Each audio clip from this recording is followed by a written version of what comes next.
On today's episode of Big, we have this Casablanca Duluth 72 ceiling fan.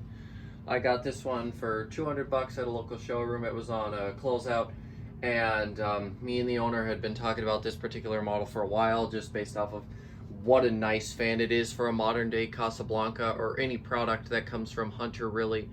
This and the original is some of the best things you could get now. Of course, I think the Duluth is on its way out, but the original is still being made. But yeah, this is a really well-made fan, very heavy duty. It does move the air, and it uses a pretty similar motor to the XTR, which is featured in the Panama ceiling fans back in the 2000s, like the Panama Halo. Quite like the fan that I've got here in my collection. Anyways, we'll go ahead and give you guys a close-up on the fan. We're going to be using a Fanimation 4-speed slider to test it, just to give it that extra speed, which gives you a really nice slow low, which you'll just be seeing here in a minute. And this is another one of those fans that I decided to put back up for my photography project because it is just such an amazing fan. It really captures everything that Casablanca could have been if they maintained their quality over the years, but unfortunately this was sort of a one-off. I mean, the Orchid wasn't that bad, and a couple of the other models. But yeah, the 2016 intro, which this fan was introduced in, the 2016 intro really brought quite a few decent quality products into the line, and then they slowly started axing them again. But yeah, there's the Casablanca Fan Co. logo. Here's the other side. This is in the fresh white, and I believe the aged granite or the granite finish, something like that. Yeah, there is the control. We are going to be using with both the kilowatt and the tachometer. If the tachometer can't pick this one up, then it's definitely faulty. I mean, these are giant white blades. How can it miss it? I was originally going to just not use it, but I figured for this one it has to. It has to be able to pick something up. So let's just get it back in focus here. And then we'll go ahead and start this thing off. I'm going to go around this way so I don't have to duck under it. We're just doing the roundabout style there, or whatever you call those things in the entrances to buildings. I don't even know. Anyways, we'll go ahead and start this fan up on its slowest speed. I didn't think it would start, but lo and behold, it did. Now, just like the XTR motor on the Panama Halo I've got, this one does have a bit of hum to it. I saw a review complaining about it, and lo and behold, when I put mine up, it's got the same thing. So it's most likely just due to the motor. I believe the HFC fans also use the same motor, and those fans are a big waste. They aren't very good. This fan is pretty decent.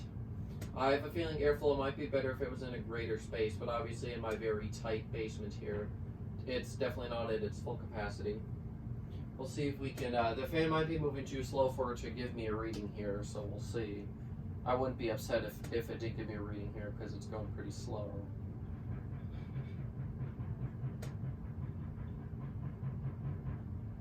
Yeah, no, so I'm gonna have to do this my way here.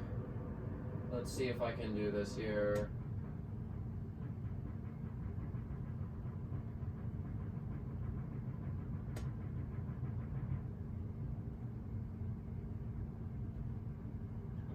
I think it's probably, I think the same blade has gone by like 5 times or something like that in the 10 seconds I did. So I think it's doing around 30 RPMs. That would be my prediction.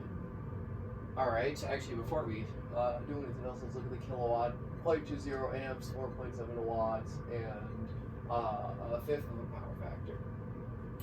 Here is the next speed.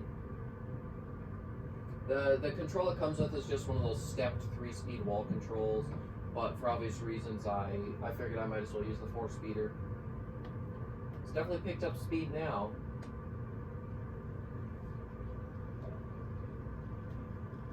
See, these, like I mentioned before, were introduced in 2016. They both came in this finish, then galvanized, and I believe this granite color, whatever it is.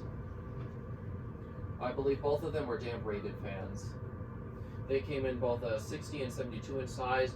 I was originally going to pay $200 for a 60-inch one. However, they goofed and they instead gave me a 72-inch, but they gave it to me for the same price. So this one they would have sold for $300, but I got it for $200. Either way, these did retail for about $600, so not a bad deal. All right, let's go ahead and where did I put the tachometer? Here it is. Go ahead and do this again. It definitely brings that sort of industrial steampunky sort of design to a room. Let's see, so 41 RPMs. Okay. Next speed. There we go. I can start to feel it now. Like I said, we definitely get more airflow if we were in a larger room. Also, any wobble on this fan is likely due to the mount. I have to say, I hate this triangular mounting bracket. While it is easier to install than the stupid triangular ATV system, or AVT, not ATV, that's a four-wheeler, AVT.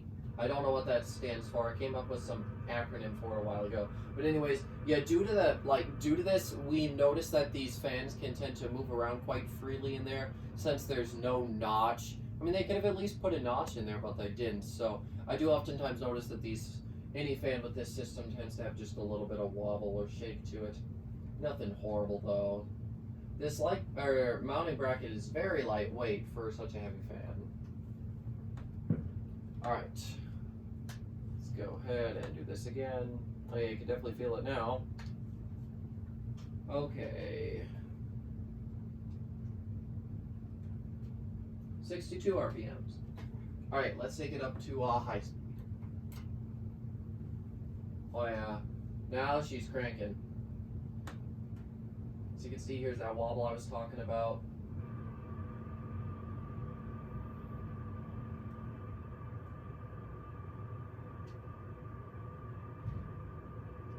Really a good mover though, very strong fan. Of course, we've also seen the 60-inch one. Of course, Cole has one of those. And in terms of which one performs better, I don't know. My guess would probably be the 60, actually. Alright, so let's once again go ahead and do this. Okay.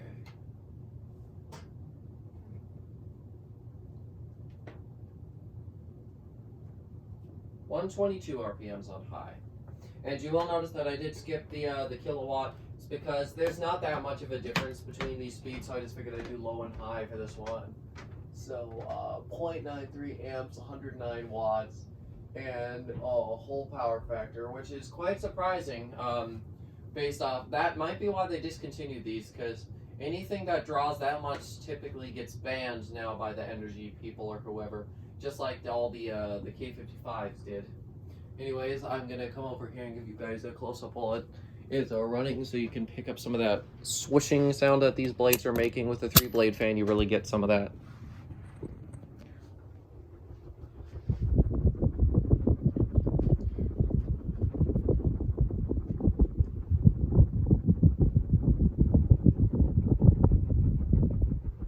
But yeah, that XDR hum is really coming out of this one. I have not opened it to see what the motor is. I believe Cole did. I'm assuming the motor is the same, so I'm not going to bother doing that. I think he made a post about it on the forums at one point, and I saw that. Anyways, I'm going to move over here now and shut her down, and we'll watch her coast. Okay.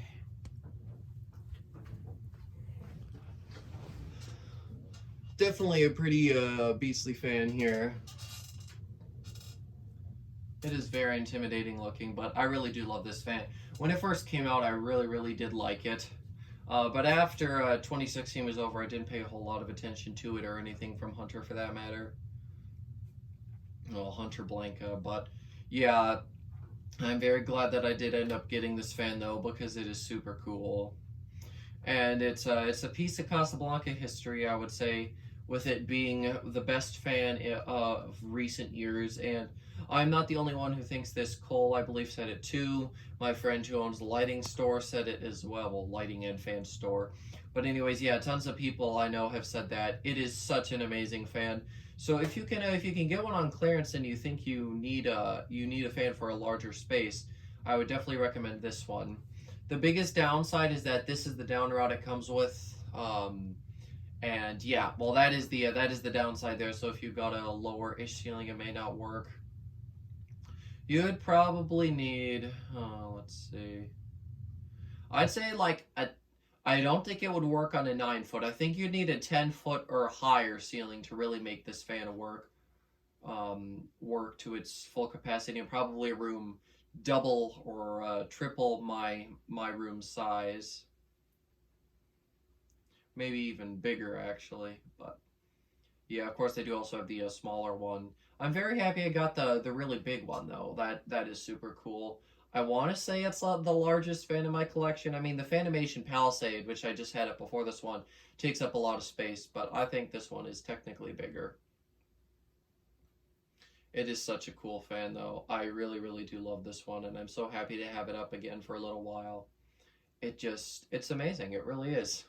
So, anyways, yeah, I'm going to go ahead and end the video now. Thank you guys so much for watching, and I'll see you next time. Goodbye.